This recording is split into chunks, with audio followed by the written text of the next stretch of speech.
Time now for Michigan's #1 outdoor radio show, Mike Avery's Outdoor Magazine. Outdoor Magazine is brought to you by Jay's Sporting Goods, the Yider Insurance Group, Forward Corporation and T.R. McTaggart, Angler Quest Boats, Security Credit Union, Garber Chevrolet, and by Michigan Brand Meats. Now, here's Mike Avery.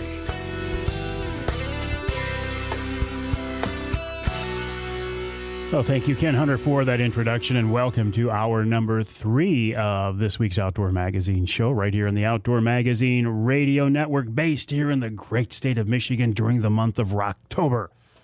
I say Rocktober because, I don't know, I feel like in a lot of ways that this month of October is the best month of the year. And if you want to go purely by scenery, it is. And this fall, for some reason, and maybe you can help me out because I don't know the answer to this, and I really want to learn the answer.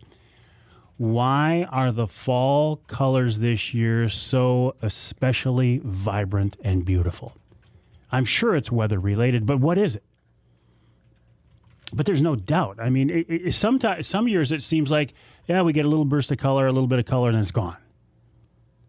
Not this year. And now I realize we're on the downhill side, and these windy days and the rain and stuff will knock a lot of the color out, and most of the color in some parts of the state. But what a wonderful, beautiful fall it has been.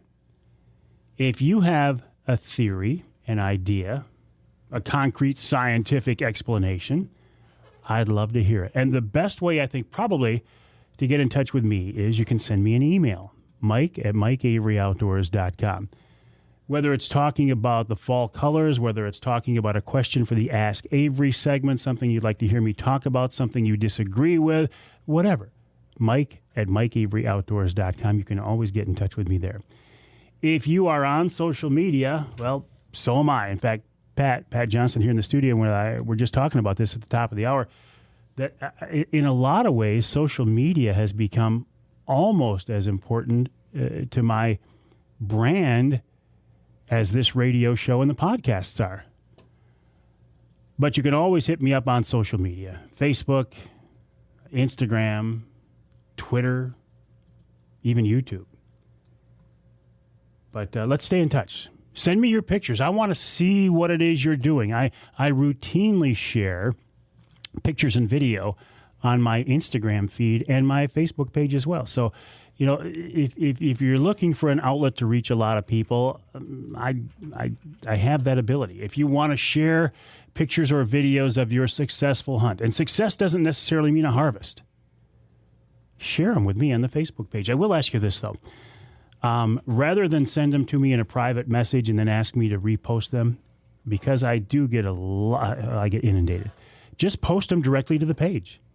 Just go to the page. You as a listener, as a viewer, as a Facebook follower, as an Instagram, Facebook primarily, you have the ability to hit the create post button and just post them to the page. And then I'll share them so everybody can see them. So how cool is that? Speaking of this month of October, one of the things that gets this season going is pheasant season, which, by the way, is just around the corner. My friend Don Barnard is actually in North Dakota right now on a pheasant hunt. That's not what I want to talk to him about, but as long as he's out there, let's talk about that. Don, welcome to the show. How are you? I'm fine, Mike. How are you doing today? Wonderful. How are things in the beautiful state of North Dakota? Well, today the wind gusts are supposed to be in the 40s. So it's a little breezy today. And how is that for your pheasant hunting? It makes it really difficult. Yeah. The pheasants hunker down, or they flush wild, which is more likely the case. So it makes, and then if they get up and they go with the wind, oh boy, you have a ready-made excuse for why you missed. Well, and listen, we all need those excuses because it does happen. It does happen. Yeah. Now, when you get back to Michigan, Don, you're going to get back here just in time for the Michigan opener. Right. I should be back in time, which is the 20th every year. This next coming Tuesday. So I'll try to get out for that too. Good for you. What is it about bird hunting that you like? I mean, I think of you as a fishing guy. You worked in the DNR and the fisheries. You're a hardcore angler. What is it about pheasant hunting that gets you going? Well, I was raised in Detroit, but it was during the time when there was a lot of pheasants in Michigan. So my father would take me out, and even since age 4, and take me out pheasant hunting. In fact, one time I was 4 years old, and I was getting tired. He put me on his shoulders. We were headed back for the car. The dog went on point, a pheasant went up, and my father forgot all about me. Well, I can't blame him. He's a good man. But I still like pheasant hunting. Oh, that is an absolutely great story. It didn't go the way I thought it was going to go either. On top of that, I think he missed. But well, yeah, he had a kid on his shoulders. Of course he did. Well, he only had a kid on his shoulders. As soon as he lifted his arms up, there I went. Yeah, that'll make a pheasant hunter out of you for sure. Another one of your passions, Don, is musky fishing. Now, you and I have talked in the past for several years now about fall being a tremendous trophy muskie time, isn't it? Yes, it's, all muskies, all sizes, but this is a lot of times when you can get the big girls. And it's a beautiful time of year to be out on the lakes. Of course, you mentioned the fall colors. Oh. And you have, for the most part, you have the lakes to yourself. So it makes for just a beautiful time to be out in creation. Is this tied into water temp like so many other things are as far as fishing? Is that why fall can be so productive? For some reason, 55 degrees is the magic number. Though I did have some action the other day and the water temperature was around 60. But I still had some fun with a muskie. But 55 degrees, you should be on the water. At 55 and below, you should be on the water right up to the ice up. And that's because they're putting on the feed bag to get through wintertime? Well, I assume, I don't know if the muskie knows why they're doing it, but it just seems like they're more active. And you don't have whatever was stirred up by other boats. You might have clear water, which is important, and you can see what you're doing. And I don't know why. It just seems like they're more susceptible. But as you know, a lot of guys will fish for walleyes in the fall in Saginaw Bay. It's just there's a lot of factors, and I personally, I don't know why all the reasons. I just know it's a beautiful time to be out in the water fishing muskies. You also said something very interesting. You said, I had some fun with a fish, or with a muskie, which makes me think you didn't even necessarily catch that fish. No. I went through, and I had the fish follow, and it started, and then I do what I call a figure eight. It turned, and then it decided to leave. And then I came back, about 10 minutes later, did the same thing. Fish followed it right to the boat. I went in a figure eight. I think at one point the fish actually had the lure in its mouth, and I didn't set the hook. I kept going the direction the fish was going, and instead of rearing back, and the fish decided that was enough playtime for that day. I can't think of another type of fishing where anglers get so excited about not catching a fish, just having a close encounter. That's almost as good in you guys' book as landing a fish. Well, right. I mean, this time I can go back there another day and have fun, and hopefully catch one and take its picture and let it go. But yeah, just location, and you can tell also by their activity how close they are following the lure, whether, like I say, they'll follow through a figure eight.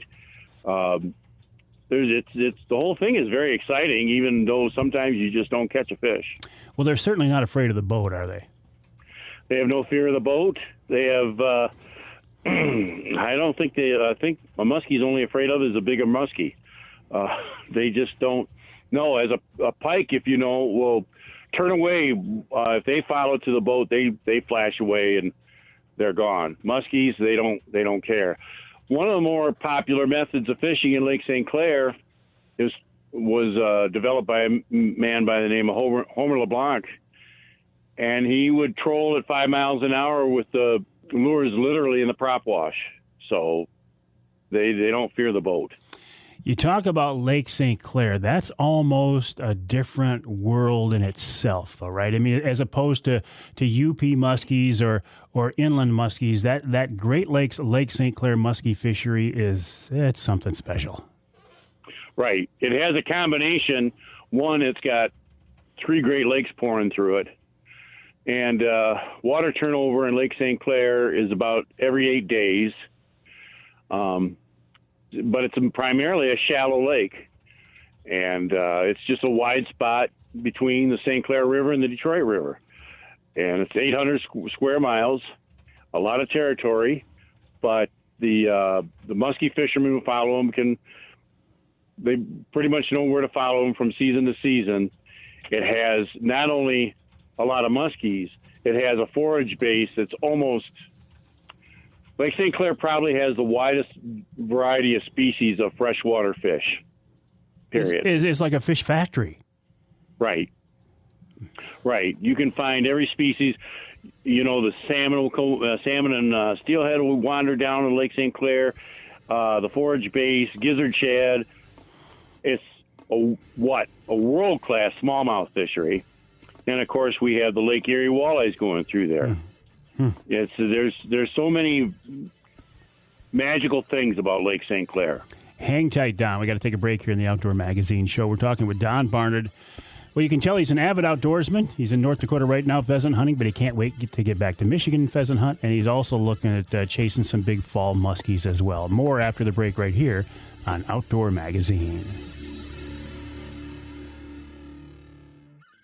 The folks at Yider Insurance Group know you have lots of money invested in your hunting and fishing gear, and they want you to be protected. The Yider family has been in the insurance business for more than 75 years, and they build a reputation for taking great care of their customers. As a full-service agency featuring auto owners insurance, Yider can insure your fishing and hunting gear, your boat, snowmobile, ATV, and trailer, just about everything you depend on for your outdoor adventures. Yider also specializes in protecting outdoor-related businesses, from fishing guides to shooting ranges, anything for the great outdoors. The folks at Yider can help you because they're hunters and anglers themselves, and they know what we need from an insurance company. For more info, go to their website, huntingandfishinginsurance.com. That's huntingandfishinginsurance.com. Or call them toll-free at 800-975-6473. I trust the Yider Group and auto owners for all my insurance needs, because with Yider and auto owners, you've got friends in the outdoor insurance business.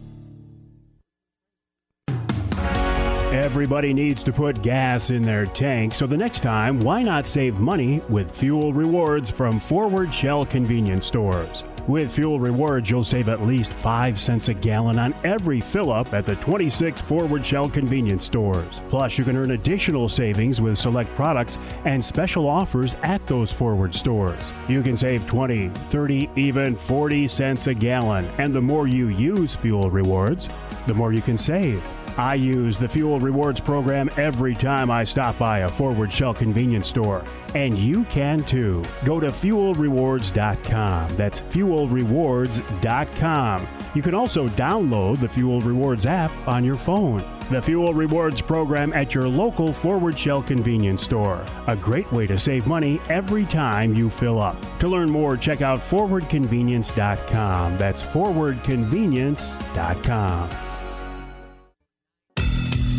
Food plots are a big deal these days, and nobody knows food plots better than the folks at Michigan-based Killer Food Plots. Company owner Nick Percy has worked hard to develop premier whitetail habitat for almost 3 decades. That experience, combined with expertise in building healthy soil and choosing the right seed, will produce the results you're looking for. KFP's natural-based Groganics Fusion Fertilizer and Retain Moisture and nutrient-absorbing pellets can give you the edge in creating food plots to attract and keep deer on your property. Check out their website, killerfoodplots.com. That's killerfoodplots.com. Killer Food Plots can help you get your soil where it needs to be to produce lots of healthy, great-tasting food for wildlife and cover crops to screen your plots and even direct the deer where you want them. This year, take your food plots to the next level with Killer Food Plots. killerfoodplots.com. It's a complicated world we live in. Right about now, I'll bet your head is spinning like a tornado with news and opinions and conflicting do this and don't do that recommendations. Some days you just want to throw up your hands, go to the woods, and stay there. And you know, that's not a bad idea. Jay's Sporting Goods encourages you to get back to your roots. Do some simple, traditional things for a while. In Michigan's great outdoors, space is one thing we have plenty of. So put as much social distance as you like between you and everyone else, including all your social media pals who somehow just recently became experts on every topic. And one more thing. Before you head out, head into Jay's Sporting Goods. Because even though there are shortages of a lot of things these days, Jay's has just what you need to make the most of your escape to our beautiful wide open spaces.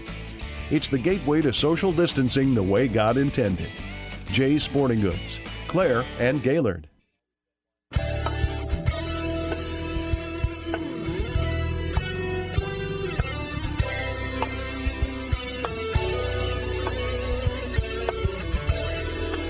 You can hear the Outdoor Magazine show in Houghton Lake on 98.5 WUPS.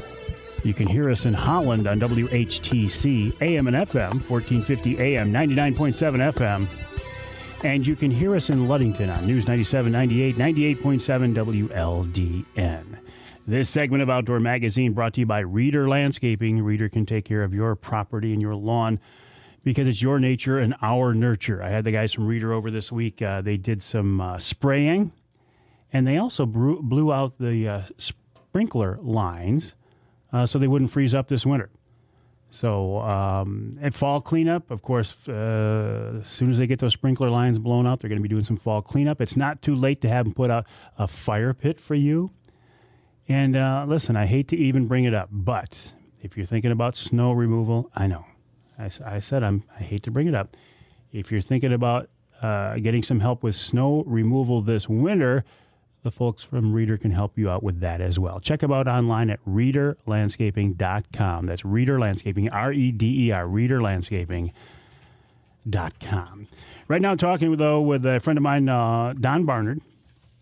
Don, for many years, worked with the fisheries division of the DNR. He's an avid angler, so I think that's interesting because I think it gives him an interesting perspective when it comes to fishing, in that he looks at it from years of experience in the field with the research that they did, the studies that they did, and also his years on the water as an angler. And Don, I think that does give you kind of a cool way of looking at things, don't you? Yeah, I think I bring to the table my experience professionally. So when we would raise muskies or stock muskies or whatever, I was obviously interested in, from a professional standpoint, whether that product was being utilized by our constituents, the fishermen. And then on the flip side, I was one of those fishermen. So yeah, I wanted to see that. It was kind of in a way you can say I was selfish. I'm producing a product that I can enjoy later on, and hopefully others can too. Do we have a good muskie program here in Michigan? Like, I look at the salmon program, I think it's fairly well defined. I think the walleye program is pretty well defined. How are we standing with muskies overall? Right now, Michigan is really in a poor shape for muskies for a couple of reasons. First off, of course, the pandemic has impacted our workers in such a way that they're not able to fully do their function as they should because of disease concerns. Secondly, the DNR decided, the fisheries division decided to go to an entirely Great Lakes muskie program, which basically meant in the past, when we would harvest muskies for reproduction, we would be in an inland lake in the month of April. When we decided to go to Great Lakes muskies, the muskies weren't mature or ready to be spawned until mid to late May. That put them a month or so after what we were used to. So the fish that we stock in the fall, unfortunately, are smaller, and I believe the survivability is somewhat impacted because they're smaller fish that we're stocking. Now, we had and tried to endeavor on a marking program last fall where we fin clipped some of these Great Lakes muskies just to see about survivability and movement. And we put them in Sanford Lake last fall. And, of course, we don't have a Sanford Lake anymore. Well, you know what? That's another thing I wanted to ask you. In the past, when we've talked, you've talked about the trophy musky fisheries, and you had been kind of reluctant to name lakes. But we all knew you were talking about Sanford and Wixom, and Sanford and Wixom are gone. Right. So those muskies have either gone and stayed in the Tittabawassee or the Saginaw River, or worked their way down to Saginaw Bay. Before all this, we had a muskie that had made it through the dam at Sanford. The DNR crew tagged it, put it back in Sanford. It was caught a month or so later in Quanticossee. So, yeah, we wanted to check that movement. Obviously, there was movement of muskies out of Sanford. Sanford and Wixom were wonderful places for muskies. They were impoundments, so they were basically a wide spot on the Tittabawassee River, and they were full of life. They were just, the forage base for muskies was excellent. The growth rate for muskies was excellent, but that's in the past. And maybe someday, who knows, maybe we'll have that again. But right now, I have to look for other places to fish. And are there other places? I don't want you to give up your honey holes, but are there places to go to catch muskies now in the fall in Michigan? Well, there are. In addition to Lake St. Clair, of course, we have inland lakes scattered throughout the Lower Peninsula. If I had my preference, there's a good concentration of lakes in the western Upper Peninsula that I really enjoy fishing. They tend to mix with the lakes in northern Wisconsin, right on the northern Wisconsin border, and there's some wonderful times to be had if you get out. Do a little research, do a little homework, and you can get out and probably have a good time and see a muskie or two. Now, I feel like most every lake or even pond has pike in it, but that's not the case with muskies, right? You won't find them in every body of water like you would a bass or a pike. Right.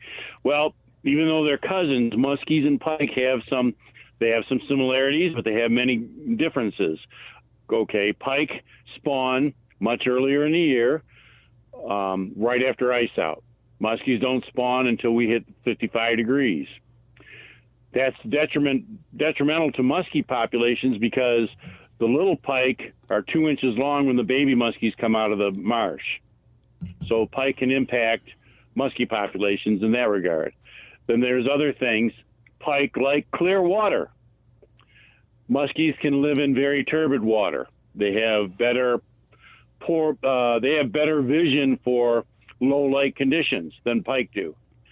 And, of course, the larger a pike gets, the colder he wants it.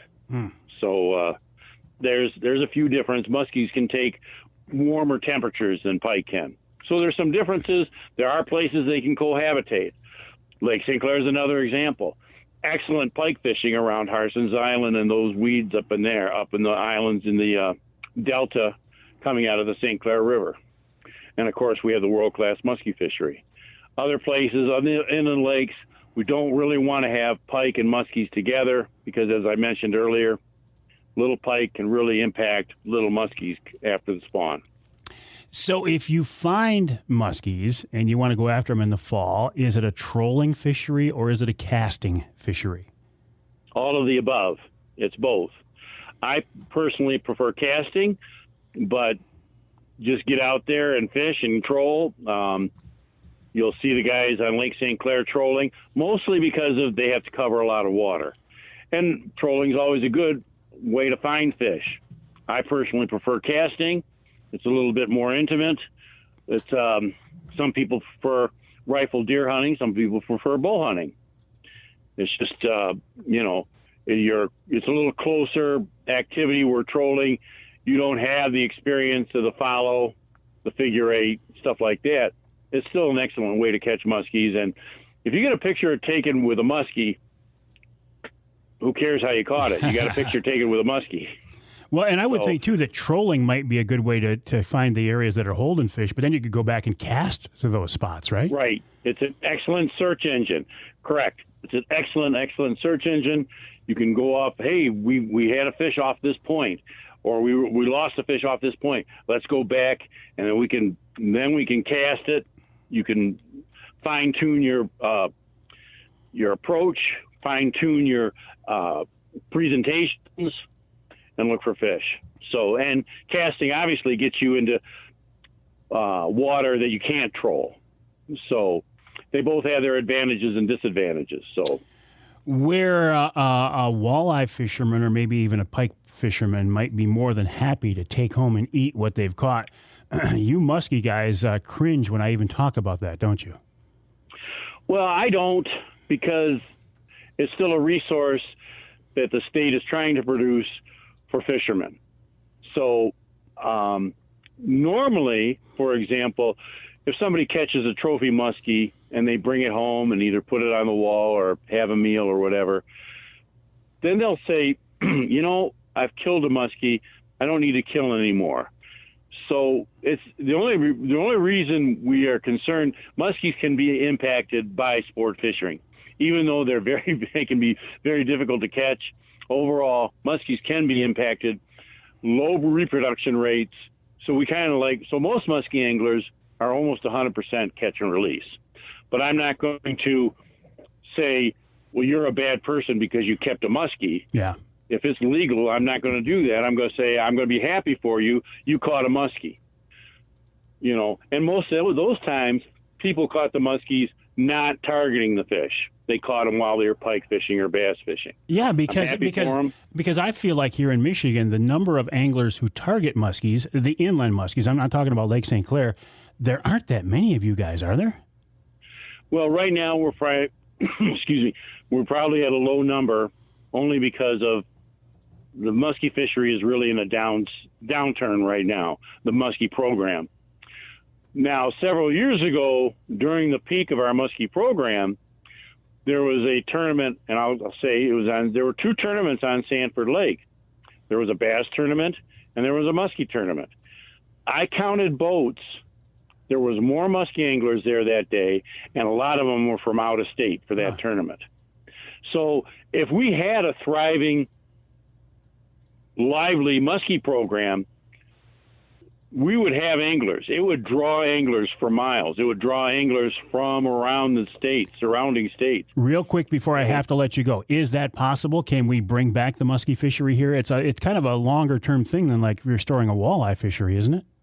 It is. It would take a determined effort, but yes, it is possible. It would. We could have this because the habitat's there, so we could have a really vibrant muskie program.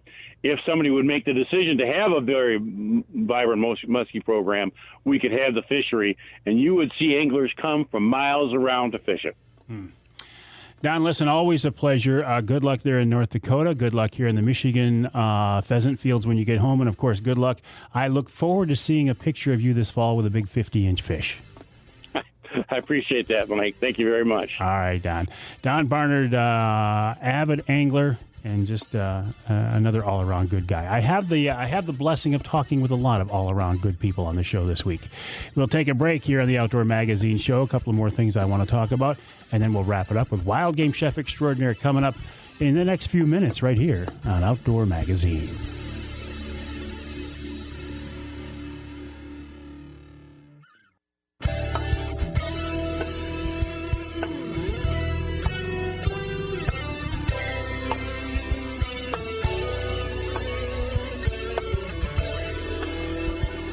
You can hear the Outdoor Magazine Show in Mount Pleasant on WMMI, AM and FM, 830 AM, 92.3 FM. You can hear us in Port Huron on WPHM, 1380 AM. And in Saginaw, on WSGW, AM and FM, 790 AM, 100.5 FM. I often refer to SGW as my flagship station. And again, I don't want to show any disrespect to any of my affiliates. I appreciate each and every one of them. SGW, though, is where I record the show each week. When I'm here inside this studio right now, it's called the Outdoor Magazine Studio for this 3 hours. Pat Johnston with me doing a wonderful job, as always, and I do certainly appreciate that. This segment of Outdoor Magazine, by the way, brought to you by Wilds Plumbing and Heating. Plumbing, heating, air conditioning, sump pumps, furnaces. I mean, you name it. In fact, there was a day this last week where I had 2 crews from Wilds at my house at the same time. One of the guys came over to do the pre-heating season checkup. That's always makes me feel a little bit better when the experts come in. They look over the system, change the filters out, say, yeah, you're good to go. And then also we had a leak in the shower off our bedroom. And it was not just the shower head, it was in the wall. I thought, you know what? I'm not going to get into there and try to mess with that. So call in the experts. Call in my friends from Wilds. So I use that as an example. I trust them at my house. You can trust them at yours. I strongly recommend these guys. The website, wildsplumbingandheating.com. That's wildsplumbingandheating.com. Fall colors. I keep talking about the fall colors this year, and they're driving me crazy. They are just so absolutely beautiful and vibrant, and I'm going to miss them when they're gone, but I sure am enjoying them right now. The other day I was in a tree stand, which is unusual. I mean, there's a story in itself, right? I'm in this tree stand just at leaf level, and I was surrounded. I was sitting in a maple, surrounded by these red maple leaves. And it was just breathtaking. And I had some yellow leaves beyond that, and there was a little bit of a breeze blowing, and the leaves were starting to come down. And it was mesmerizing. It almost put me in a trance. And I thought, how lucky I am, how lucky we are to live in a state as beautiful as Michigan during a great time of year, during a year when we could all use a little bit of a break. You want to get away from things. You want to get away from COVID. You want to get away from the election coverage. You want to get away from all the fake news or whatever you want to call it. Get outside.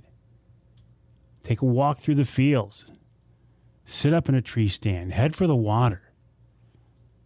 And the outdoor recreational opportunities in our state this time of year are just, I don't want to say endless, limitless, because of course there's a limit to them. But man, you got to pick and choose. What do you want to do? And at least on that one day, I chose to be in a tree stand with my recurve bow in my hand trying to shoot a big white-tailed doe. And it was a very special experience for me because it's something I haven't done in a long, long time. I had lost not only my passion for deer hunting, but almost lost my interest in deer hunting. And I was trying to find a way to rekindle that love that I grew up with. And I found that putting a recurve in my hand is one way to do that because it changes the way you hunt. No longer do I want a deer within 40 yards from me. I want a deer within 15 yards from me. So that adds a certain amount of challenge. And to be honest with you, I had not hunted from a tree stand for a long, long time. I like hunting from a ground blind. They're comfortable. They conceal you. They're safe. And you know, when I was bigger, when I was 100 pounds bigger, the idea of climbing up in a tree stand, number one, I wasn't comfortable with myself, and number two, can the tree stand hold me? Well, you know, now I'm at a different point in my life. I'm still not agile by any stretch of the imagination, but I can climb up into a tree stand and I can feel comfortable about it and I can do it. I'm not going to do it without a full body harness. I'm not going to do it without a lifeline. And these primal tree stands that I've discovered are so unbelievably safe and solid that I feel very comfortable being up there. And by the time you hear this show, I will have been back in that stand or another one or a ground blind a couple of more times. Now I've turned my attention again to shooting a big doe. I wasn't able to shoot my bear, and that's fine. But I'm one of these guys where I like to challenge myself by setting goals. And it's not the type of thing where if I don't accomplish it, I'm going to get down on myself. Not at all. But I like to have little things that I'm working toward, whether it's professionally or personally. And in my case, fortunately, often the two meld together. I can blend them together. I'm not out there buck hunting. If a nice buck walks in front of me, would I try to take it? You bet I would. But more importantly, I want to shoot a big doe. And we'll see. The deer season is obviously a lot longer than the bear season, so I should have more opportunities. And we've been blessed now with a very nice piece of land that we have access to. We being me and my son James and his buddy Robbie. So we'll see. It feels good to be back in the whitetail woods. It feels good to be back up in a tree stand. And it just feels good to start to reconnect with this part of my upbringing, my roots. I'll never be a trophy hunter. I'll never be a big buck hunter. I'll never be so serious about it and have the passion that I did before. But am I feeling myself coming back into the fold, back into the family? Absolutely. And that's what I was trying so desperately to get back to, and I think I'm getting there, and it feels pretty darn good.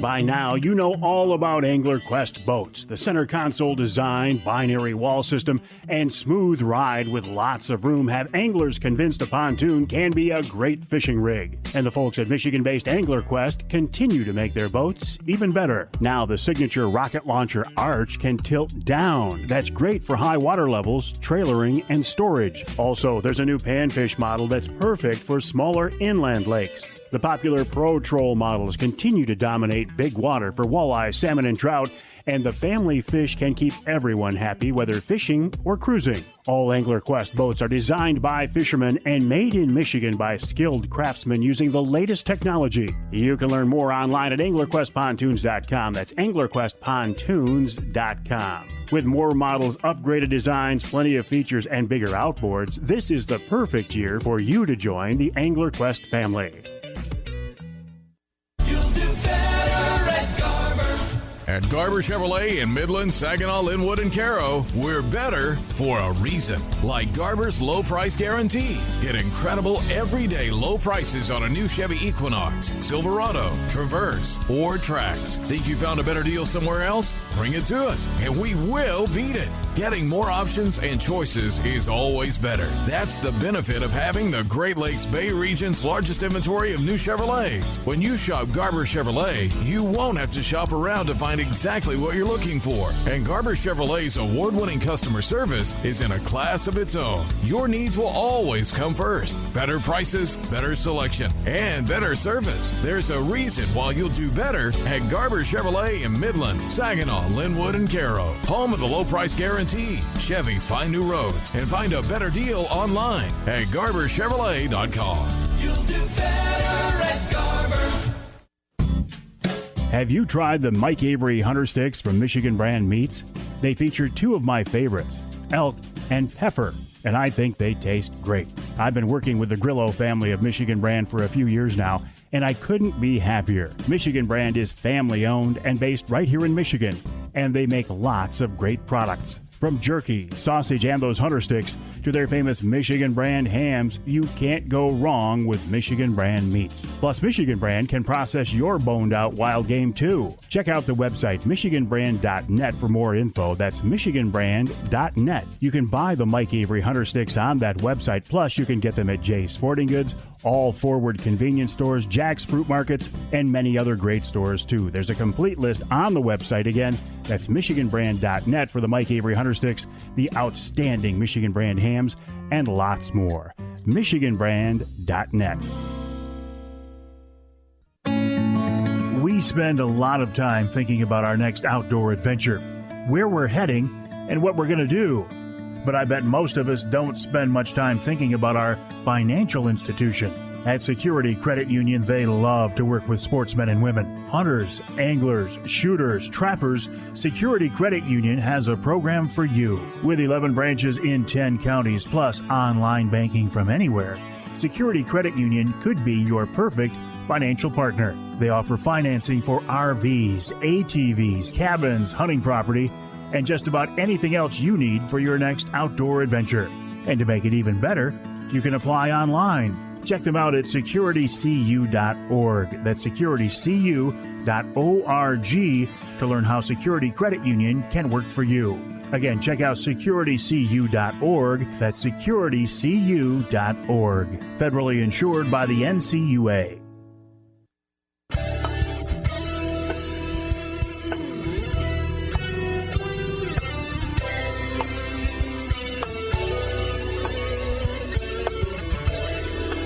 Welcome back to Outdoor Magazine. Want to remind you real quick, too, that Outdoor Magazine brought to you in part by MUCC's On the Ground program. OTG, as it's called, is a program to improve habitat for fish and wildlife across the state. For details, check out the Michigan United Conservation Club's website. That's mucc.org, mucc.org.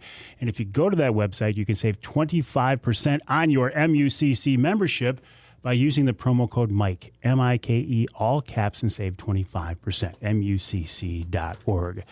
If you've been with us before, you know I love to wrap up each week's show with wild game chef extraordinaire Dave Minar. And guess what? He's here once again. David, welcome back. How's it going, Michael? Wonderful. Have you had a chance to be doing anything fun lately at all?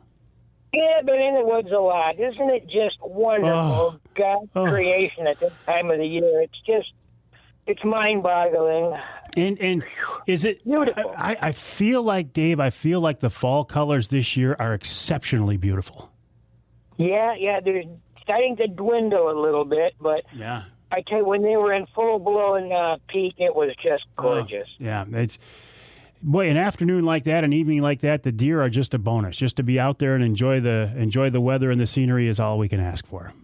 That's the truth. My goodness. Although I wouldn't mind putting down a big doe and getting some fresh venison, Dave.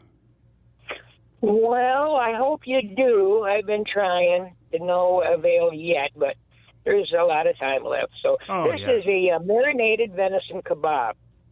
And it's just too nice out not to be barbecuing, in my opinion. I mean, whether it's venison or even burgers and hot dogs or anything, just to get out there and look around and see what God has given us. So I like to use the inside tenderloins, the actual tenderloins themselves, trim them up, and I cut them into about 1 to 1.5 inch pieces.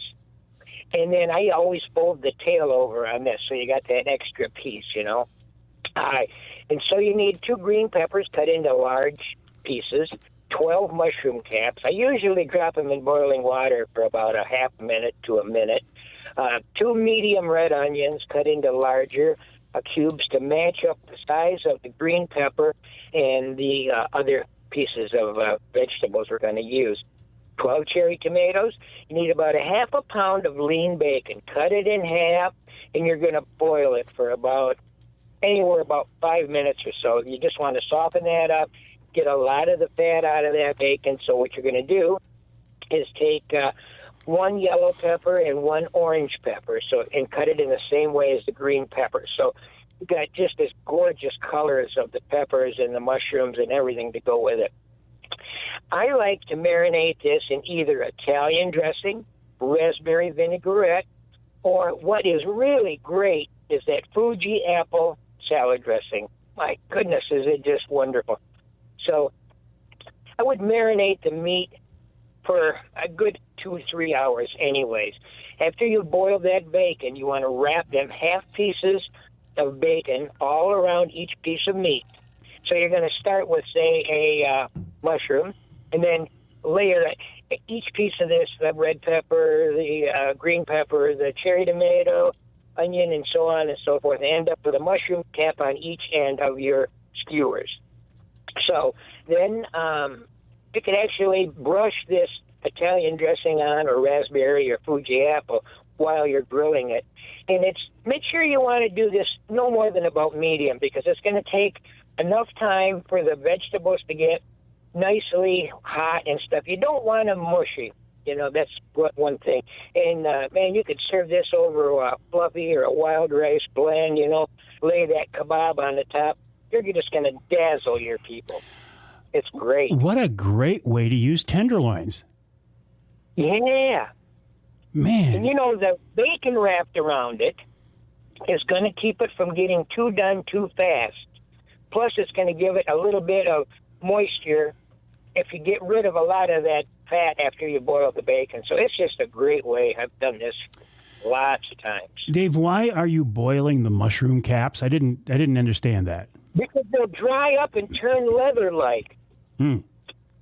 You just want to take and blanch it for just a little while, just like a half a minute to a minute, and that solves all of that problem of it, like drying out and kind of shriveling up to be okay. Well, that makes sense. You want to get rid of the fat out of the bacon, and that makes it more pliable, too, and you're just going to have the flavor, you know.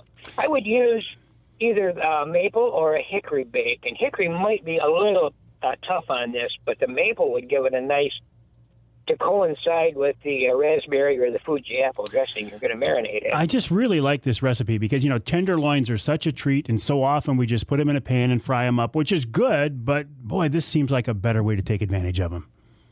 You could use this with the backstrap, too, but the tenderloin, to me, it works the very best. Try it sometime, everybody. I'm thinking it's a great thing to try it. I like the idea of keeping the grill out right up until it's too warm or too cold and too snowy not to have it anymore. You know, at the cabin when we're there, we do it all winter.